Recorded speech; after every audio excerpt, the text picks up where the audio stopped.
Ito ang Leres Chika. Ngayong mainit na panahon, dumiskarte na naman si Donnie sa isang aktres. Kahapon, pinadalahan daw niya ng ice cream. Yan ang chika ng isang mosang na talaga namang nakakakilig. Pero sino kaya ang babaeng pinadalhan niya kahapon? Si Belba o ibang babae?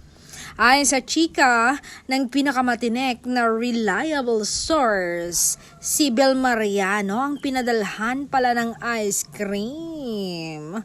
Ang ganyang ka-love team, wala nang iba.